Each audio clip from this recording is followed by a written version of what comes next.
Hello guys, வணக்கம். This is Anbuseelan. இன்னைக்கு நம்ம என்ன பார்க்க போகிறோம் அப்படின்னா, நெஃப்டியோட ஒரு பெஸ்ட்டான ஸ்ட்ராட்டஜி தான் பார்க்க போகிறோம். இந்த வீடியோவை ஸ்கிப் பண்ணாமல் முழுமையாக பாருங்கள். எஜுகேஷன் பர்பஸ்க்காக என்னுடைய டெலகிராம் குரூப், வாட்ஸ்அப் குரூப்பில் இணையனும் விருப்பம் உள்ளவங்க டிஸ்கிரிப்ஷன் பாக்ஸில் லிங்க் கொடுத்துருக்கேன். அந்த லிங்க்கை பயன்படுத்தி கொள்ளலாம். இப்போ நம்ம வீடியோக்குள்ளே போகலாம். ஸோ முழுவதுமாக நீங்கள் நெஃப்டியில் ட்ரேட் எடுக்கணும் அப்படின்னு நீங்கள் விருப்பப்படுறீங்க அப்படின்னா, ஒரு முக்கியமான விஷயமே என்ன அப்படின்னா, உங்களுடைய டெக்னிக்கல் அனாலிசிஸ் பியூர்லி நெஃப்டியோட சார்ட்டில் இருக்கணும். சரிங்களா? இதில் நிறைய பேருக்கு விருப்பம் என்ன அப்படின்னா, ஹெட்ஜிங் பண்ணணும் அப்படிங்கிறத நீங்கள் விரும்புவீங்க. உண்மைக்குமே சொல்கிறேன், ஆப்ஷனோட ஒரு பெஸ்ட்டான வரப்பிரசாதம் அப்படின்னு நீங்கள் சொன்னீங்க அப்படின்னா, ஹெட்ஜிங் பண்ணணும். நீங்கள் பண்ணால் மட்டும்தான், அதுக்கான கேபிட்டல் இருந்தால் மட்டும்தான் நீங்கள் என்ன பண்ணலாம் அப்படின்னா, அடுத்து நீங்கள் க்ரோ ஆக முடியும். எதுக்காக அப்படி சொல்கிறேன் அப்படின்னா, நீங்கள் ஒரு ஸ்டாக்கில் ட்ரேட் எடுக்கிறீங்க அப்படின்னா என்ன பண்ணுவீங்க, இப்போ வந்துட்டு சேவியர் அப்படின்னு ஒரு ஸ்டாக் இருக்குதுன்னு வச்சுக்கோங்க. சரிங்களா? இந்த ஸ்டாக்கோட விலை வந்து 100 ரூபான்னு எடுத்துப்போம். சரிங்களா? இப்போது இந்த ஸ்டாக்கில் நீங்கள் ஸ்டாக்காக இருக்கும்போது பை மட்டும்தான் பண்ண முடியும். சரிங்களா? செல் பண்ணிங்கன்னா அந்த ஆர்டர் க்ளோஸ் ஆயிரும். இன்னொன்று, நீங்கள் செல் மட்டும் எடுத்தீங்க அப்படின்னா நீங்கள் அன்றைக்கே க்ளோஸ் பண்ணியே ஆகணும். இங்கே பை இருந்தால் கூட நீங்கள் கன்வெர்ட் பண்ணிக்கலாம். இன்ட்ராடேயில் எடுத்திருந்தால் கூட கன்வெர்ட் பண்ணி மறுநாள் எடுத்துகிட்டு போகலாம். இதெல்லாம் ரிஸ்க்கு. ஆனால் ஆப்ஷனில் என்ன அப்படின்னா, மார்க்கெட் மேலே போகுது அப்படின்னு தெரிஞ்சு அப்படின்னா ஃபர்ஸ்ட் நீங்கள் என்ன பண்ணலாம், காலை பை பண்ணி வச்சுக்கலாம்.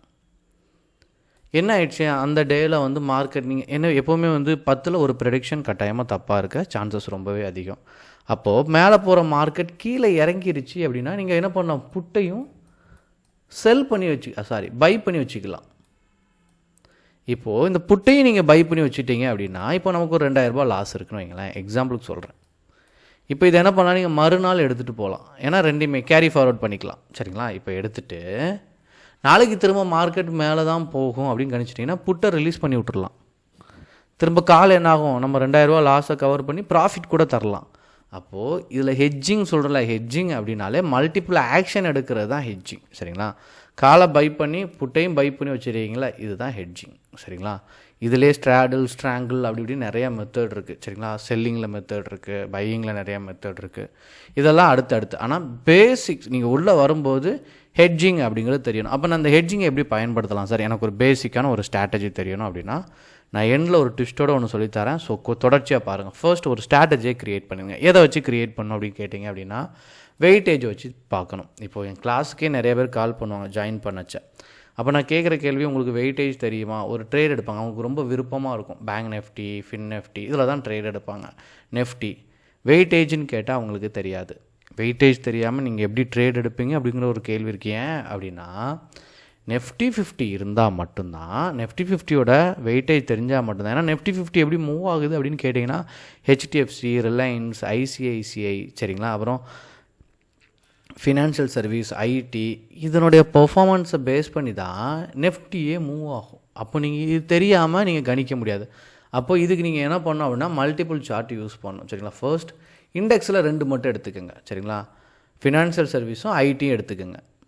ஸோ மல்டிபிள் சார்ட்டில் நெஃப்டி, ஃபினான்ஷியல் சர்வீஸும் நெஃப்டி, ஐடியும் ஆட் பண்ணி இதுக்கு ஒரு தனியாக ஒரு சார்ட்டை என்ன பண்ணுங்கள், இந்த மாதிரி ஓப்பன் பண்ணி வச்சுக்கோங்க. அப்புறம் ஸ்டாக் இருக்குது. சரிங்களா?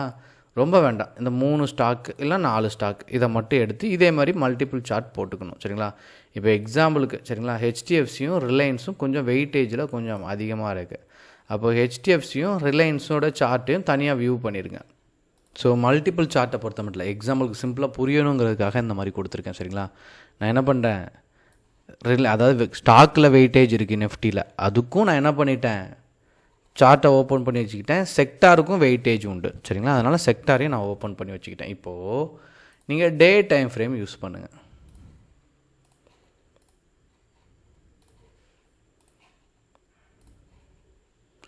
இது உங்களுக்கு கம்ஃபர்டபுளாக வேணும் அப்படின்னு கேட்டால் கூட, சரிங்களா, நீங்கள் மல்டிபிள் சார்ட் உள்ளே போகிறீங்க அப்படின்னா நீங்கள் 4 சார்ட்டை எடுத்துக்கலாம். சரிங்களா? நான் இது புரிகிறதுக்காக தனித்தனியாக எடுத்து உங்களுக்கு ஷோ பண்ணி காட்டுறேன். இப்போது நீங்கள் பாருங்கள், ஸ்டாக்கில் ஹெச்டிஎஃப்சி, ரிலையன்ஸ் க்ரீனாக இருக்குது. சரிங்களா? செக்டாரை பொறுத்த மட்டும் ஃபினான்ஷியல் சர்வீஸும் நெஃப்டி, ஐடியும் க்ரீனாக இருக்குது. டே கேண்டில் பாருங்கள், நெஃப்டியோட கேண்டில் க்ரீனில் இருக்குது. சரிங்களா?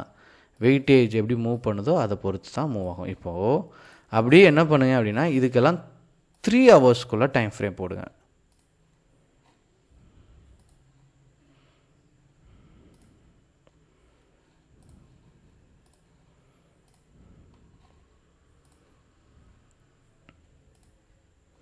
இப்போ நீங்கள் பார்த்துட்டிங்க அப்படின்னா ஃபினான்ஷியல் சர்வீஸ் பிரேக் அவுட் பண்ணி ப்ராஃபிட் கொடுத்துருக்கு. சரிங்களா, Nifty IT first 3 hours candle break out பண்ணி ப்ராஃபிட் கொடுத்துருக்கு.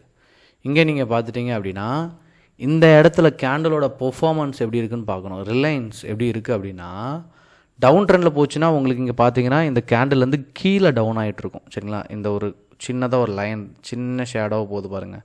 இந்த லைன் எடுத்திங்கன்னா மேலே அப்படியே ட்ராவல் ஆகுதுன்னா பையர் இருக்காங்கன்னு அர்த்தம். சரிங்களா, இந்த கேண்டலுக்கு எப்படி இருக்குது பாருங்கள். ஃபஸ்ட்டு 3 ஹவர்ஸ்க்கு அடுத்து இப்படியே ஜிக்ஸாக் ஆகிட்டே இருக்கும் பாசிட்டிவ். ஏன்னா கேண்டில் க்ரீனாக இருக்குது, அப் ட்ரெண்டில் தான் போயிட்டு இருந்திருக்கும். இதுதான் அப் ட்ரெண்டு. அப்போ நெஃப்டியோட 3 ஹவர்ஸ் கேண்டில் பிரேக் பண்ணும்போது என்ட்ரி கொடுத்தா ப்ராஃபிட் இருக்கும்.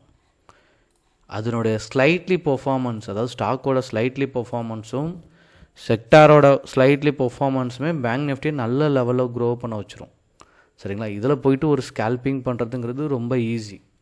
இப்போ இதில் நீங்கள் டே கேண்டலோட பிரேக் அவுட்டையோ 3 ஹவர்ஸ் கேண்டில் பிரேக் அவுட்லையோ என்ட்ரி இந்த வெயிட்டேஜை செக் பண்ணி ஈஸியாக கொடுத்துடலாம். இப்படி நீங்கள் கொடுத்தா கூட ப்ராஃபிட் சக்ஸஸ் ரேஷியோ அப்படிங்கிறதும் ப்ராஃபிட்டும் சக்ஸஸ் ரேஷியோவும் கொஞ்சம் அதிகமாகவே வந்துடும். சரிங்களா, தொடர்ந்து ப்ராஃபிட் பண்ணலாம், கன்சிஸ்டன்சி இருக்கும்.